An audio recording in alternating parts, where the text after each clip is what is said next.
All right, guys, let's get started. How are you doing today? We're going to be reviewing Life After Lockup, episode 45, Bonded and Ghosted. Are you ready? Because I'm ready. Pour up your drinks. So today we're going to start with Angela and Tony. I'm calling her Private Eye Matlock Sheriff Angela. Because that's what she is, okay? At this point, she has made it a profession. She has made it a profession to find out what Tony is up to, okay? Homegirl is tracking him. She is putting him on punishment. He is in-house jail, okay? He in the house, locked away from the world.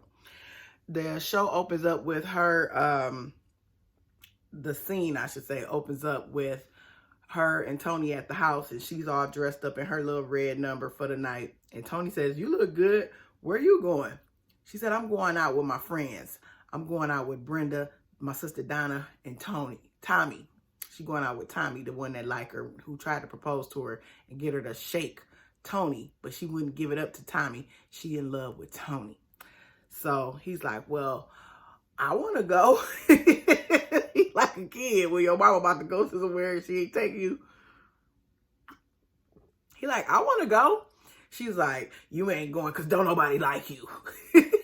I'm sorry, that was so funny when she said, "Nobody likes you, Tony. That's why you can't go." So Tony is at home by himself, bummed out. He mentions that he hates these new rules. He said it's worse than being in like, what they call it, not the rehab. What's the other one? I can't think of it. What's the other one? It's like the house between jail and freedom. It's the one they go to. What do they call that? It's not. I know y'all screaming at the camera. Okay, I'll just find it and post it. But anyway, he says it feels like that, and he not happy. He said he on his last leg up in there. He ain't about to just keep on being monitored and can't do nothing, can't have no fun, can't cheat. He said he ready to go. He said he almost ready to give up, except he homeless. So he gotta stay. You know, that's me adding that in there. Angela goes on to meet up with Brenda, Donna, her sister, and Tommy. And they're having dinner at a good old Mexican restaurant, it looks like. That's what the restaurant looked like to me. And Brenda, she don't seem to be in the loop on Tony, Mr. Tony yet. So she's like, "Hey," she's so happy to see Angela. And she's like, "I can't wait to meet Tony." And Donna say, "He's a sleaze." Donna just give it to you straight, no chaser, honey. She was like, "He's a sleaze." Angela's face was just like, "Really? You didn't have to just rip him up quick like that." Then she goes, He's been messing with prostitutes and things." And Brenda is looking like, "What?" Like, she wasn't expecting all of this, okay? Tommy's sitting there like, "I know, he a piece of trash." So they all chit-chatting and joking it up about how Angela has to watch over Tony. He needs a babysitter. And then she goes and whips out her phone and says she's tracking him on the phone. And the sister said, I'm surprised you ain't have it stuck up his ass." The sister is, oh my God, Donna Faye, cheers to you, sis. You are too funny. She do not play. Donna suggests that Angela should spend a night at her house. She said, "Come on back home with me and don't go home tonight. Let's give him a taste of his own medicine and see how he reacts to you not coming home." And Angela say, She thinks about it for 2.5 seconds. 2.5 seconds. And she say, "Nah, I'm going to go on home." She loved Tony. She want to be at home with Tony. So she leaves her friends and heads on home. Later we see Miss Angela took Donna's advice, but she decided to do it on the level of Matlock. She wanted to be a detective about it. She pulls up at the house, turns the car off, which I feel like a duh. I'm sure Tony heard the car pulling up, headlights coming down the trailway in a dark fielded area, because they look like they live in a woodsy area where stuff like headlights and stuff is going to be pretty prominent and obvious. So she pulls up to her house, calls Tony and says, "I'm not coming home tonight. I'm having such a great time with my friends. I'm going to spend a night out with Donna Faye tonight. I'll see you in the morning. Love you. Bye-bye." Tony like, okay. And we leave the scene with Angela stalking her own house, staking out at her own house, watching for Tony to go cheat and see what he gonna do. Girl, if you got to go through, I'm not even about to waste my time. Move it right along. Guys, we're back with Clint and Tracie. Clint is going over to his mom's house. He has some news to tell her. He a little nervous about this news, because he knows he's going against what his mom suggested. She advised him, do not bail Tracie out. It's too much. It's time to let it go. Let her get in there and get clean and get the help she needs and save your money, because you're in over your head, son. Clint, he ain't trying to hear that. He missed his goddess. How dare he leave his goddess locked up in jail where he found her? So he goes and tells his mom, Mom, I'm going to bail Tracie out. And the mother is just like, Clint, I don't understand why you don't get this. Why won't you just let this be? And Clint is like, I love her, Mom. I'm going to do it. And the mother basically tells Clint, you know what? You can do this if you want. You're going to lose. Now, the mother knew that he was going to lose $5,000. She knew it down to the penny, okay? Which means that he either asked them for some money, or that's her attorney that he went to go visit, or she suggested that somewhere. He's like, I'm not going to lose it, Mom, because all she has to do is go to her court appearances. And the mother like, and what do that mean? She just stood you up. She stole his rental car when they got married, okay? She stole the rental car and went on a drug spree, gave it up to bad drugs, okay? Clint is still believing that love will conquer all with him and Miss Tracie, and he goes on to tell his mom, I'm going to do it. Later, we see him and Tracie hooked up. He got Tracie out of jail. The show says that Tracie asked for 2 weeks' time to be to herself and be with Clint, and so she could process everything. I think Tracie had to get a little drug in her system to balance herself back out, and she ain't want y'all to see that part, okay? She's in the bed with Tony. Good Lord. She in the bed with Clint, and they look messed up. They in the room with a bunch of squares, aka cigarettes. If y'all don't call them squares where you from, my old school family, that's what they called them, squares back in the day. So they in there with their cigarettes, laid in the bed with the cat and the dogs and all that. And she's not looking her best. And she's like, telling Clint how she loves him. And they're like so happy to be out. The producers asked them like, well, what are your plans? What's next? And Clint's like, I hope she gets cleaned up and this and that. And Tracie's like, oh yes, I want to get cleaned up and be sober, because I owe it to Clint. She's saying she owes being clean and sober to Clint. That's a red flag. She doesn't want to own it for herself. Like, you want to do it for you, Tracie. It doesn't matter whether Clint is in the picture. She also is hoping to get a lesser jail sentence. She doesn't want to go to jail for 20 years, which is what she's facing. So she's like, oh, I want to get clean because you waited for me all these years while I was in jail. And Clint's like, I hope you do, I hope you do. He still doesn't see the red flags. The flags are burning, okay? The flags are very red. She says things that you want to hear. Tracie's been doing this for a long time. She knows what people want to hear. She knows how to say it. And I'm not excusing the fact that I don't think that Clint got his own issues. I just don't think his is as... I don't think he's on meth. I don't know what he on, but I think he do something. And maybe he dibble and dabble. I don't know. His parents cushion him and he kind of stay in the safe zone. But clearly, Tracie ain't there. Tracie is full-blown addict. She is all the way gone. Tracie needs a real major rehab. And she doesn't need Clint, who keeps enabling her. Clint says he is afraid that he's going to lose Tracie to drugs. And that she's going to choose drugs over him. Bruh. She already has done this several times. You mean again? She's going to choose drugs over you again, you should say. Because she already did that, okay? She's chosen drugs over her freedom. So what makes you any better than that? I'm just saying. Now we're going to talk about Brittany and Marcelino. Brittany and Marcelino are headed to the attorney to talk to him about not the custody with her son. Well, she may have been going to discuss custody with her little boy, but she also wants to find her other 2 children that are missing. That were adopted out, that were taken from her because she was a teenager and she went to jail. So she's like, I want to know what happened to my kids or whatever. The attorney tells her because her parental rights were terminated and that her children were adopted out, if they were adopted out, she may not be able to find them, that she may not have access to these children outside of if they got to identify which case was, what was the case number, like to track what even happened with these children. Then the parents that have adopted the children or have custody of these children would have to grant permission for Brittany to even get to know her kids. This is something that they do to protect the children and the families that's raising them from a parent that's been out of the child's life for many, many years, especially a parent that lost parental rights. It's not like a voluntary adoption or anything. So they meet up with the attorney and he's explaining all of this. And, you know, Marcelino, he's like, well, I'm already $30K in debt for the custody battle with our son that we have with her. I want to say his name is Giano or something like that. But he's like, I'm already $30K in and the poker money isn't doing so good. And Marcelino worried about that cash dollar, honey. Because, see, this is adding up. And they on baby number 5. Baby number 5. She has 2 that's been adopted.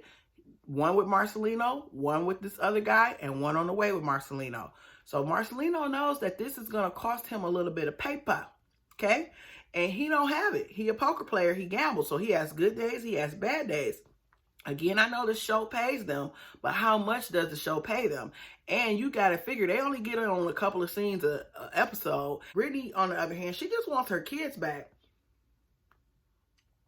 Not necessarily to raise them, but just know them and, you know, let them know that she loves them, that she's their mom, and that she didn't just not love them and gave them up. I can understand what she's trying to do, but at the same time, Brittany, you're a recovering addict as well. I think you're moving a little too fast. It's not a lot of time that's been passed since she's got out of prison. She got out of prison. She married Marcelino. She had a baby. She got her other son. She's having another baby. She's doing a lot. She's trying to rekindle her relationship with her mom. Then she wants to bring 2 more people in. Everyone is going to come attached with pain and history that you created or were involved in. And it might be a little too much too soon. Give it a little bit more time. Make sure you and Marcelino is going to work out.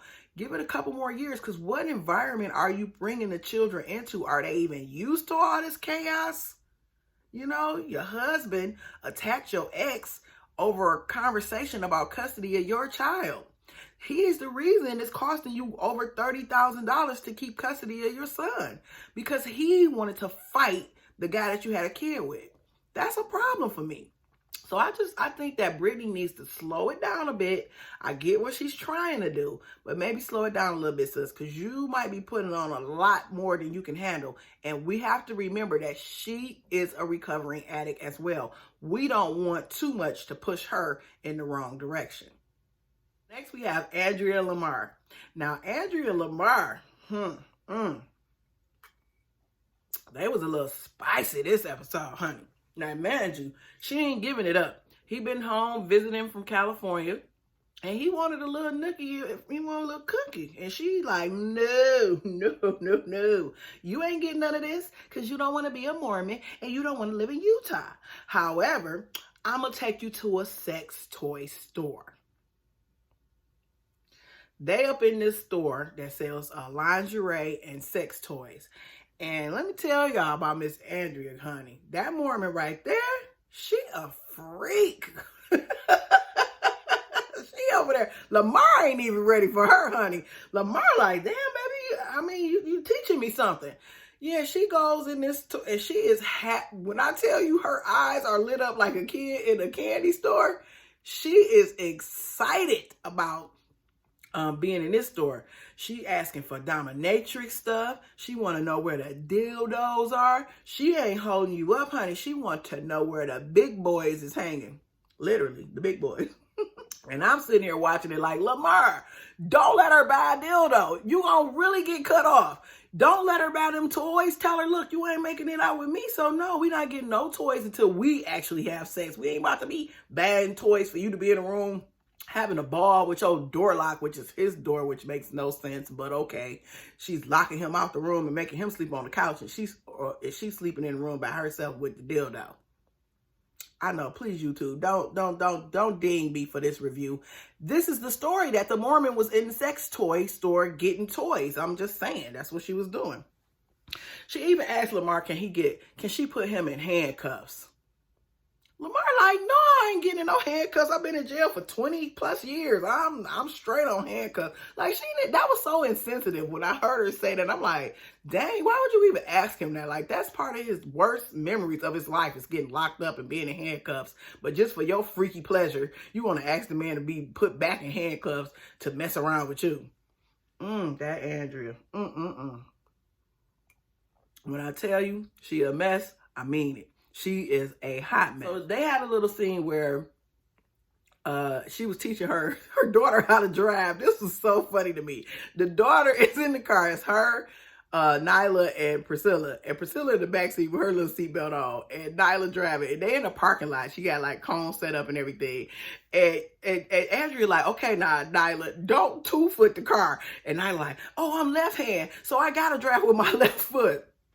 Girl, what? Oh, baby. Honey, I'm left hand. No, you don't.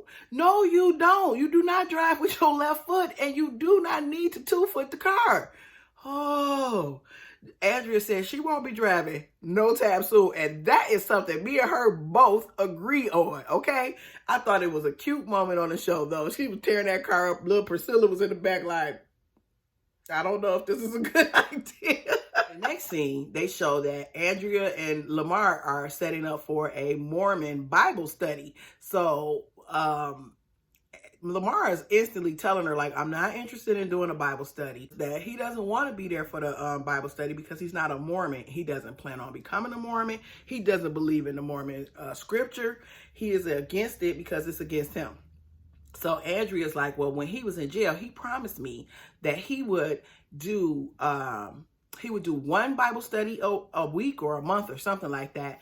And she said he hasn't been owning up to that. So she wants him to join in. And he's like, well, why I gotta even be here? She's like, this is what we do as a family. So, y'all, let me just say this. This thing right here is driving me crazy. I know y'all see it. I know I ain't supposed to point it out, but it's irritating me even seeing it in my camera. But I digress. It's so irritating, but the show must go on. What's a girl to do? So the Mormon friends arrive. It's 2 ladies and a gentleman with a little baby. So they're all sitting down for they have no idea what she just set them up for, honey, because they sat down and the man, he gently begins to read the scripture.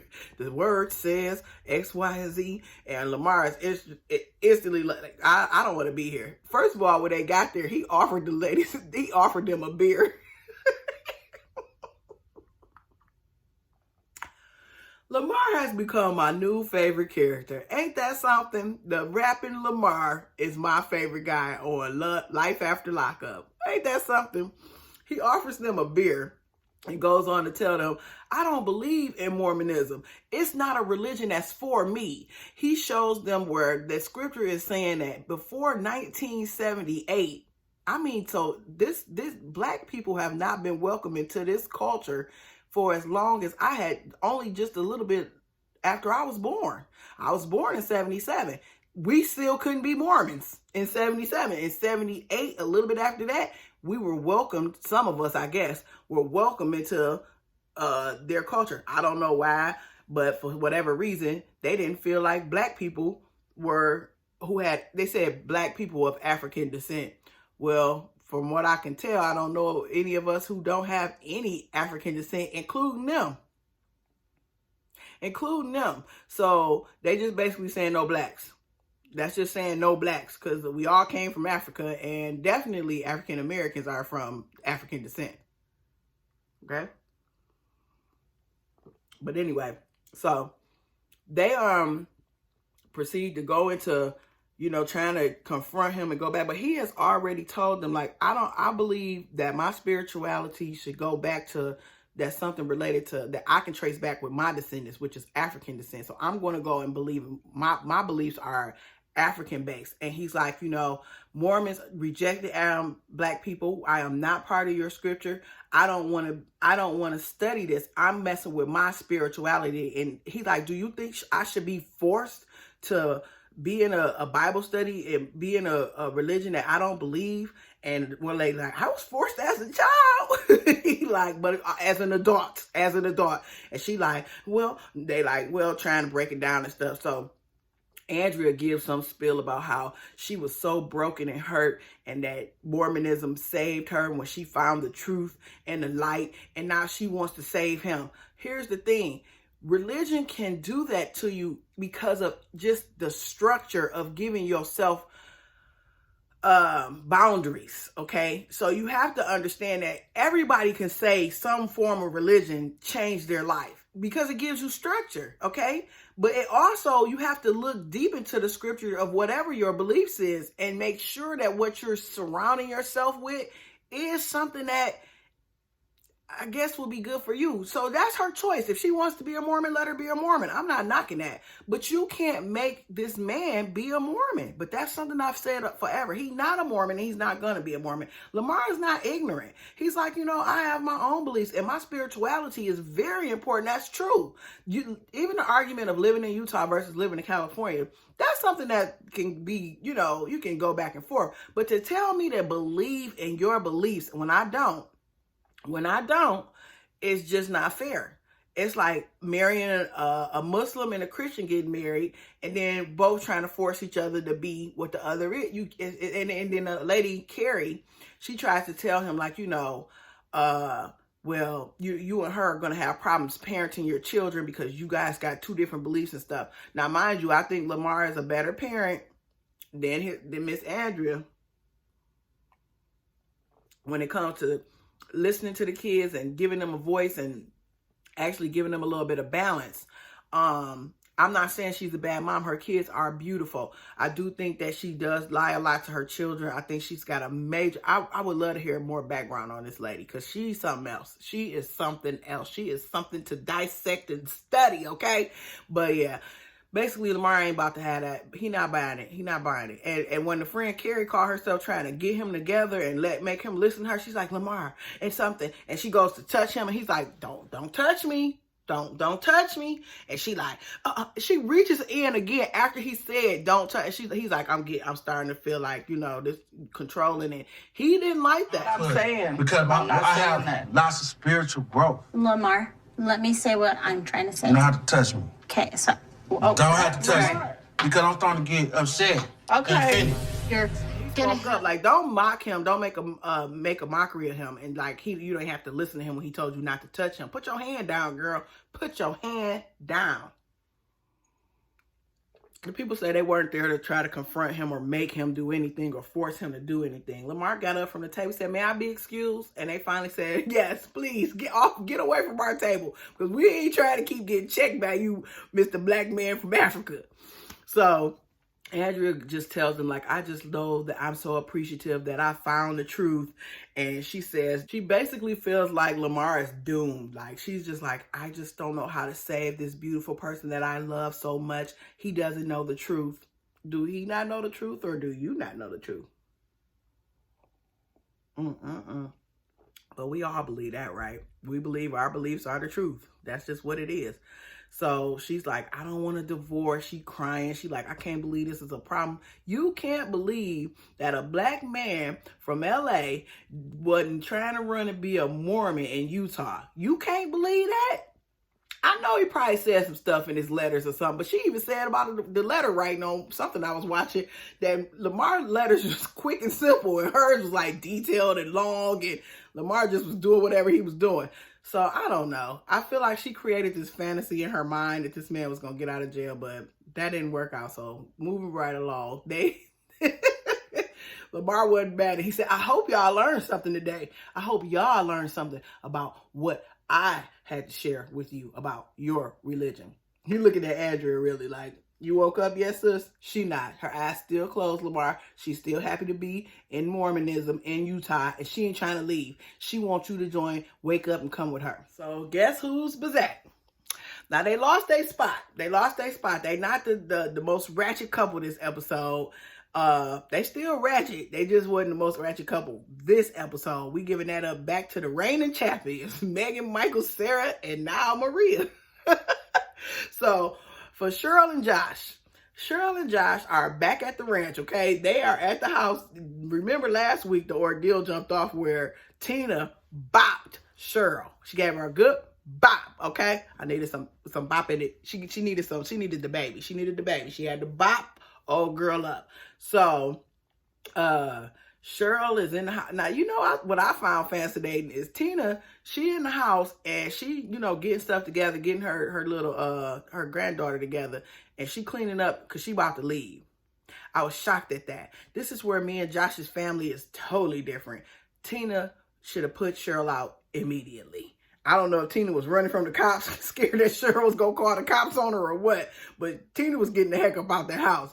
Josh come in, he just like, what's going on? He like, I got to tread very, very lightly because this is my mama and this is my fiance. And he ain't really trying to piss off neither one of them. So he's like, well, what happened? And Tina like, I don't know what's wrong with her. I was just telling the baby to clean up his little water he spilled and it wasn't no big deal.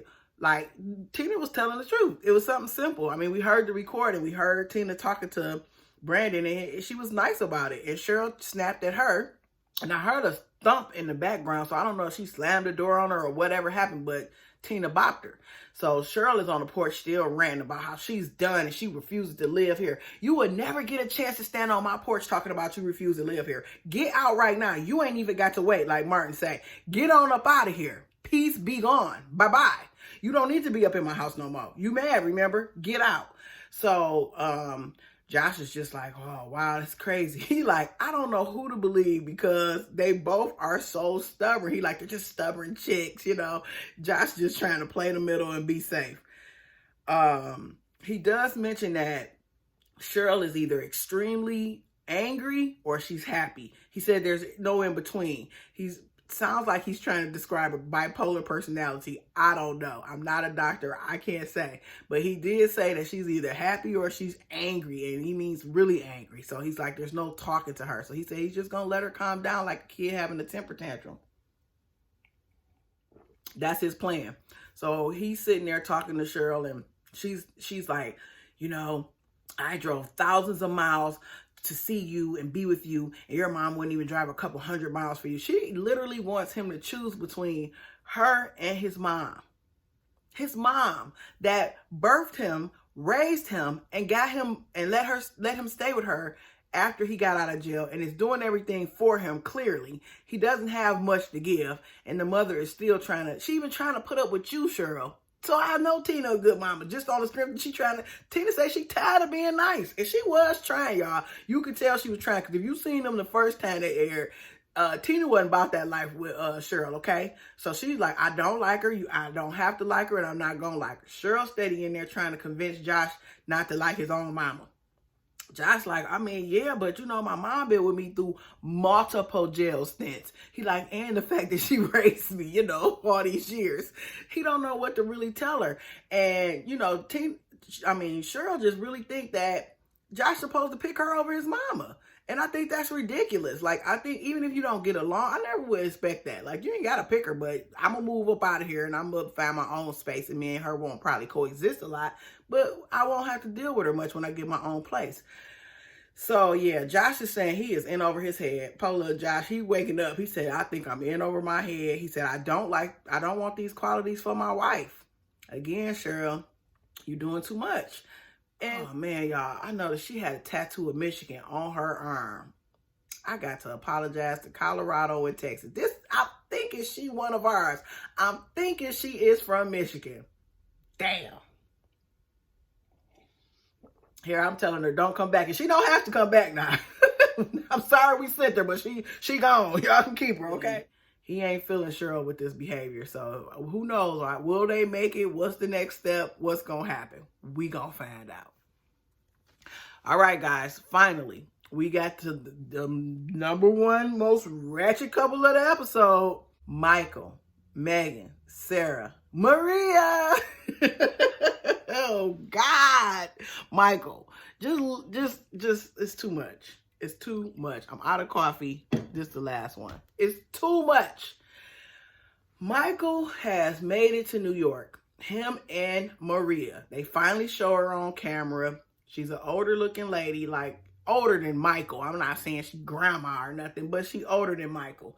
And they're on their way to the hotel. Michael's telling Maria, you know, I'm happy you came with me. I just don't want no drama. And she's like, yeah, me either. I just want everything to be cool. They get to the hotel. He's talking about how he likes Maria so much because she's so open with him. She wants to do the things that he likes to do. You know, not golfing, swimming, or fishing.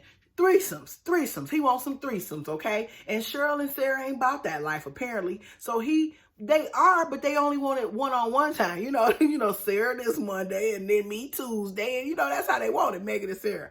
However, Michael wanted it all at the same time. He said Maria will give him that. Maria is okay with threesomes and freaky stuff. So he's telling her like, yeah, baby, we got a jacuzzi and a hot tub. So you already know it's going down. What's going to happen with that? And I'm looking like, it ain't in your room. So what is going to happen with that?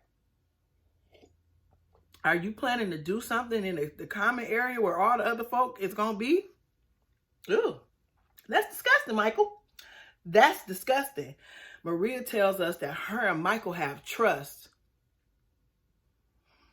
Maria, you too old to be this dumb. Her and Michael has trust. Her and Michael has trust. They have an understanding between each other. She tells him, you respond to my text, calls, anything, no matter what. You respond to me. And he's sitting there like, okay, as long as you keep footing the bill for everything, but in a minute, you're going to get dropped too. But I'm going to play the role for 5 seconds.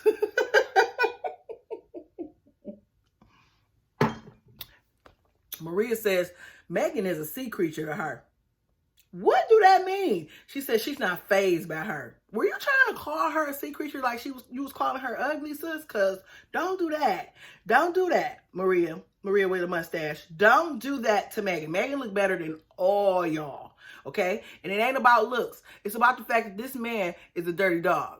This man likes to play on people's emotions and leave them behind. That's what this man does. But please believe me, sis, you ain't no better than Megan, Sarah, or anybody else he talking to and getting all these cash apps from.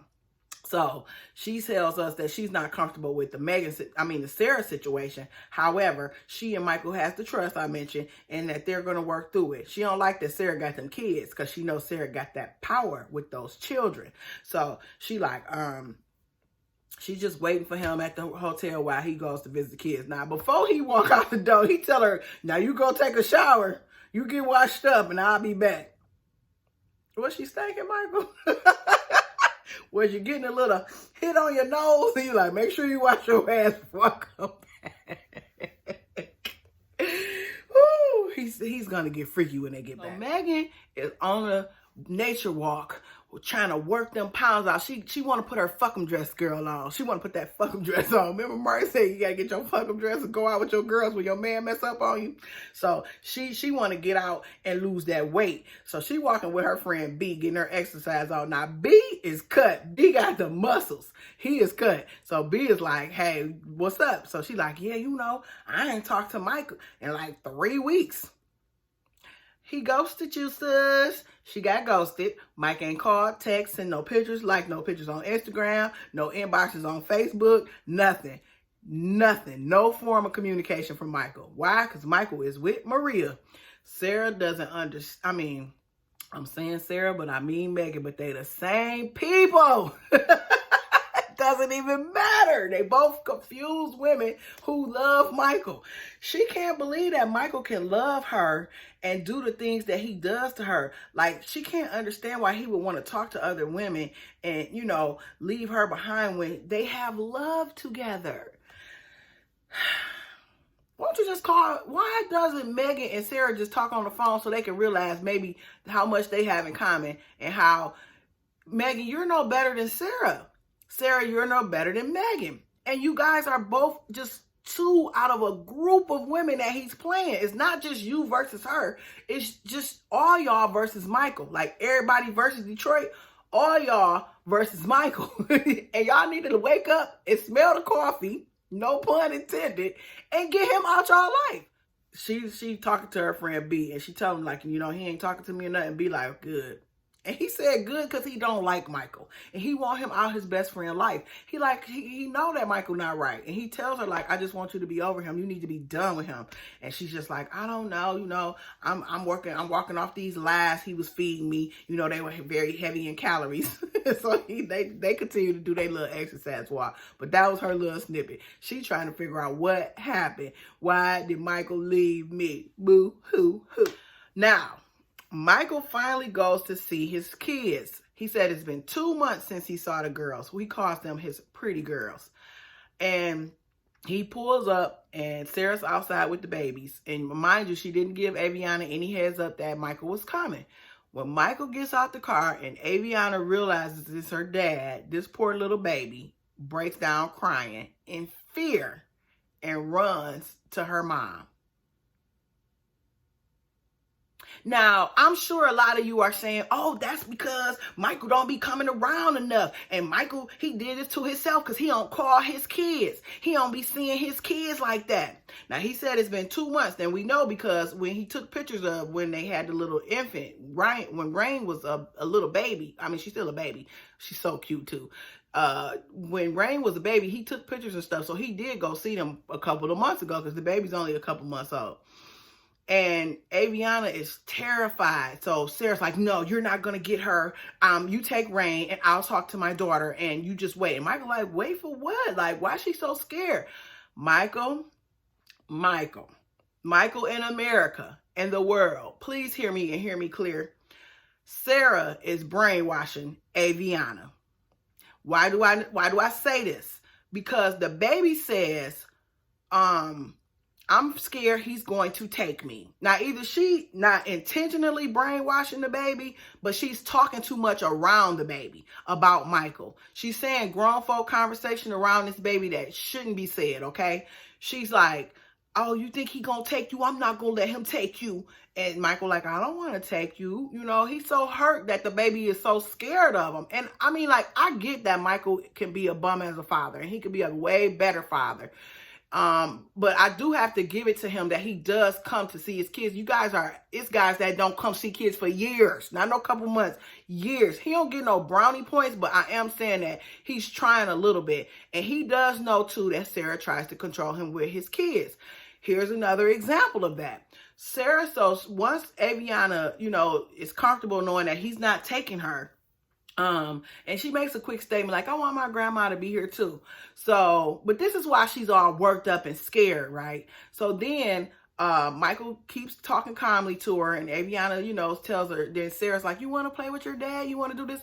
And Aviana's like, yeah, but I ain't got my swimsuit on. Like, I just need something. And so Sarah like, I'll get you dressed. I'll get you taken care of. It's so sad to see this because, you know, as much as Sarah don't like Michael, she should not let this happen between him and his babies. Like, don't, and it's not her job to make him be there every day. He should do that on his own. But man, she got to watch her conversation around that baby. She should not be scared of her daddy, like scared that he going to come and kidnap her from her mama and what she know every day. That's the fear that baby has. She wasn't scared of Michael. She immediately opens up and starts playing with her daddy. She's excited. She's like, Mommy, I'm going to play with daddy. And Sarah's like, okay. And Sarah's like, she's disgusted by this. She's like, I should be happy, but I'm disgusted. And it's like, don't be disgusted though. Like, let that baby have her moment with her daddy and you focus on that divorce. Okay? You focus on that divorce. She goes on. They're having a good time. What did Sarah do? What did she do? Michael here to see his kids. Sarah called her parents to pick them babies up. Manipulation. Punishment. She said it. She said it. When she has the kids picked up, you know, the baby gives Michael a hug goodbye. Little Rain is not scared of him at all because she's too little to be scared. She ran right to him, no problem. Let him hold her, kiss her, everything. Look, cute self. They so cute. They the best of Michael and Sarah, okay? But she goes to her house like, why are you still here? And he like, you know, I want to talk about the kids. When you gonna let me get them? And she's like, you know, I hope you know you ain't staying here. You ain't gonna be staying up in here. And he's like, okay, I got somewhere to stay. Oh, why he say that?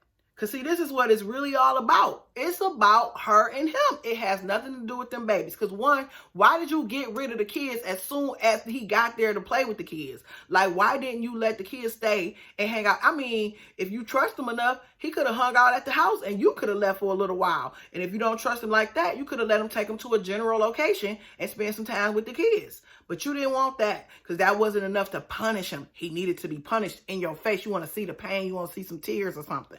Because I think he loves his kids. I don't think he's the best dad, but I do think he loves his kids. So she says, well, you ain't going to treat me like the devil and then I'm supposed to care about you. And he like, what do this got to do? I want to see my kids. And she's like, who you at? Who you staying with? Who are you staying with? And is it Megan? And he like, I do have a friend at the hotel. Oh, you gonna bring a babysitter here? You gonna bring that B over my kids? And I'm like, Sarah, he's like, the kids don't have to be around my friend if you don't want them to. He like, but I have a right to see my kids and take my kids to visit with me.